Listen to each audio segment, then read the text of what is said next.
Tripura high court fixed pay চাকরিকে অসাংবিধানিক উল্লেখ করেছে এবং ত্রিপুরা হাইকোর্টের রায়কে চ্যালেঞ্জ জানিয়ে রাজ্য সরকার সুপ্রিম কোর্টে এসএলপি দাখিল করেছে এবং সুপ্রিম কোর্ট থেকে স্টে অর্ডার নিয়েছে যে রাজ্য সরকার ফিক্সড পেতে চাকরি দিতে পারবে যতক্ষণ না পর্যন্ত ফাইনাল জাজমেন্ট আসে। যাই হোক, ফিক্সড পে একটা আলাদা বিষয়।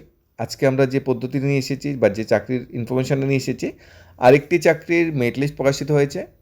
ফিক্সড পে শব্দটা ইউজ করছি কেন? এই চাকরির প্রসেসটা ফিক্সড পেতে দেওয়া হবে, ফিক্সড পে চাকরিতে জয়েনিং করানো হবে। যদিও সুপ্রিম কোর্টে যদি রাজ্য সরকারের হার হয়, সুপ্রিম কোর্ট যদি রাজ্য সরকার হারে, তাহলে যারাই ফিক্সড পেতে চাকরি পাচ্ছে বা ভবিষ্যতে পাবে তাদের সব চাকরিকে রেগুলেশন করা হবে। প্রথমে আমরা ত্রিপুরার অঙ্গনওয়াড়ি সেন্টারে অঙ্গনওয়াড়ি ওয়ার্কার আর অঙ্গনওয়াড়ি হেল্পার নিয়োগের একটা বিজ্ঞাপন বেরিয়েছে, সেটা এক নজরে দেখে নিই। তারপর আমরা মেরিট লিস্টটাতে আছে। খোয়াই অঙ্গনওয়াড়ি বা খোয়াই আইসিডিএস প্রজেক্টের অধীনে 13টা অঙ্গনওয়াড়ি সেন্টার আছে, যে অঙ্গনওয়াড়ি সেন্টার অঙ্গনওয়াড়ি ওয়ার্কার এবং হেল্পার নিয়োগ করা হবে। সবগুলা খোয়াই ব্লকের অধীনে।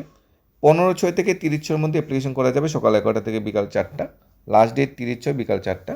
ইন্টারভিউ হবে 3 তারিখ। সিডিপি অফিস খোয়াই যেতে হবে, সেখান থেকে বায়োডাটা ফর্ম কালেক্ট করতে হবে, সব রেডিমেড ডকুমেন্টগুলি অ্যাটাচ করে সেখানে জমা দিতে হবে। রেলিভেন্ট ডকুমেন্ট বলতে মাধ্যমিক মার্কশিট বা 8 পাস মার্কশিট, সার্টিফিকেট, তোমাদের আরওয়ার বা PRTC, I card, Aadhaar card যেগুলো আছে, এসসি এসটি সেগুলো নিয়ে জমা দিতে হবে। 3-7 তারিখ ইন্টারভিউ হবে। ইন্টারভিউর মাধ্যমে পুরো নিয়োগ প্রসেসটা কমপ্লিট করা হবে এবং স্থায়ী যে বাসিন্দারা আছে তাদের সুযোগ দেওয়া হবে, তাদের অগ্রাধিকার দেওয়া হবে। এবং অঙ্গনওয়াড়ি ওয়ার্কার জন্য 8,000 প্লাস স্যালারি, অঙ্গনওয়াড়ি হেল্পারের জন্য 5,000 প্লাস স্যালারি ধার্য করা হয়েছে। এখন আমরা মেরিট লিস্টে চলে যাচ্ছি। মেরিট লিস্টটা প্রকাশিত হয়েছে রিটেন এক্সামে। পোস্ট বেরিয়েছিল junior physical instructor group C non gazetted post. Under education, youth affairs and sports ডিপার্টমেন্টের অধীনে এই নিয়োগ প্রচেষ্টা হবে। অর্থাৎ ত্রিপুরা যুবক্রিয়া ও যুবক্রিয়া কল্যাণ যে দপ্তর আছে, এই দপ্তর অধীনে নিয়োগ প্রচেষ্টা হবে। যারা যারা রিটেন এক্সাম দিয়েছিল 28/2/2026-এ, সেই রিটেন এক্সামের বেসিসে যারা ইন্টারভিউর জন্য সিলেক্টেড হয়েছে তাদের রোল নাম্বার এখানে প্রকাশিত হয়েছে। ইন্টারভিউ কোথায় হবে? ইন্টারভিউ হবে ত্রিপুরা স্পোর্টস স্কুল, বাদারঘাট, আগরতলা। 1 জুলাই 2026 থেকে ইন্টারভিউ শুরু হয়ে যাবে। যারা যারা মেরিট লিস্টে স্থান পেয়েছে এগুলো রোল নাম্বার, যেমন 10,002, 10,019, 10,031, 45, 58, 69, 85, 96, 110, 125, 8, 145, 161, 170, 10,183। এখানে যারা যারা সিলেক্টেড হয়েছে তাদের রোল নাম্বার দেওয়া আছে। সবাই একটা কোশ্চেন জাগতে পারে যে আমি কত পেয়েছি রিটেনে, সেটা কি আমি জানতে পারবো না? উত্তরটা হলো না। রিটেনে কত পেয়েছো সেটা কোনোভাবেই জানার উপায় নেই। যখন ভাইবা হবে, ভাইবার পর যদি তুমি ফাইনাল মেরিট লিস্টে সিলেকশন তোমার হয়, তাহলে তোমার রিটেন প্লাস ভাইবার মার্কস দুটো একসাথে দেওয়া হবে।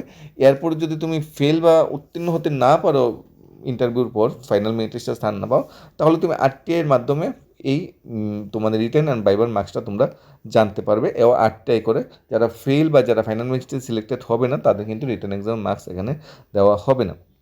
বিরাট বড় লিস্ট, প্রচুর সংখ্যক ক্যান্ডিডেট সিলেক্টেড হয়েছে রিটেন এক্সামের পর। এখন ওই সমস্ত ক্যান্ডিডেট কী করা হবে? ওই সমস্ত ক্যান্ডিডেটের হবে ভাইবা 1 জুলাই থেকে। বলা হয়েছে the candidate instructed to bring all original document certificate, যেমন marksheet, sports certificate, national, state, international, call letter for viva, call letter viva issue করা হবে ইন্টারভিউর জন্য। ফটো আইডি কার্ড, যেমন voter ID, Aadhaar card on the day of interview. All candidate must report the venue of the time and date with all document following which candidate will be summarily rejected. যদি ডকুমেন্টগুলো কেউ না নিয়ে আসে বা যেদিন interview date call letter দেওয়া আছে ওই দিন যদি কেউ না যায়, তাহলে ওনার আইডেন্টিটি বা ওনার যে চাকরি প্রসেস থেকে ওনাকে বাদ দিতে হবে। The department will not entertain any application letter there after.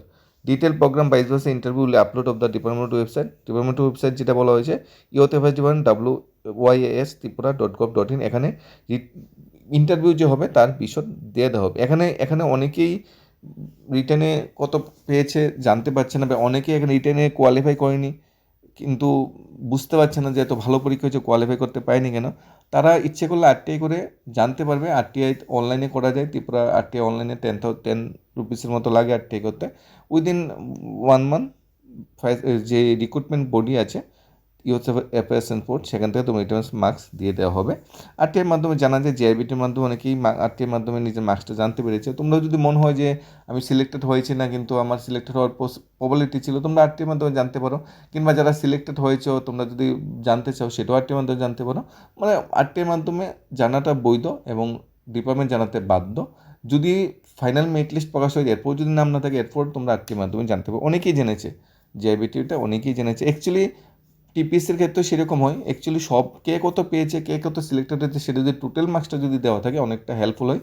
যেমন সেন্ট্রাল গভর্নমেন্ট যে এসএসসি কিংবা আমাদের স্টেট গভর্নমেন্ট বা স্টেট গভর্নমেন্টে যে কিছু টিআরবিটি আছে, এই সমস্ত দপ্তরে কিন্তু এই সুযোগ সুবিধাটা দেওয়া হয়। তারপরে নার্স নিয়োগে যে বিজ্ঞাপন বেরিয়েছিল সেখানেও কিন্তু এই সুযোগ সুবিধাটা দেওয়া হয়েছিল ত্রিপুরা সরকারের অধীনে। কিন্তু ম্যাক্সিমাম চাকরি কিন্তু এই সুযোগ সুবিধা নেই এবং ওয়েটিং লিস্টের ব্যবস্থাও থাকে না, যার জন্য ম্যাক্সিমাম শূন্য খালি পড়ে থাকে এবং ক্যান্ডিডেটের মধ্যে একটা দুয়াশা থাকে যে আমি কত পেয়েছি আমি জানতেই পাইনি। যাই হোক, সবাইকে কংগ্রেস অভিনন্দন যারা মেরিট লিস্টে জানতে পেরেছে। এখন ইন্টারভিউর জন্য ভালোভাবে প্রিপারেশন নাও। তোমাদের ইন্টারভিউ 1 জুলাই শুরু হয়ে যাচ্ছে। ইন্টারভিউ রিলেটেড আপডেট বা ভিডিও আমরা নিয়ে আসবো, কীভাবে তোমরা প্রিপারেশন নিতে হবে, কীভাবে কোথা থেকে কোশ্চেন নেবে, সেগুলো আপডেট আমরা নিয়ে আসবো। যদি ভালো লাগে চ্যানেলটা সাবস্ক্রাইব করে নেবে এবং যদি এই রিলেটেড ভিডিও চাও যে স্পোর্টস ডিপার্টমেন্টে কী ধরনের ইন্টারভিউ পার্সোনাল কোশ্চেন করতে পারে, কী ধরনের তোমাদের প্রিপারেশন নিতে হবে, তাহলে অবশ্যই কমেন্ট করে জানাবে। এই বিষয়ে আমরা স্পেশাল ভিডিও তোমাদের জন্য নিয়ে আসবো। ধন্যবাদ।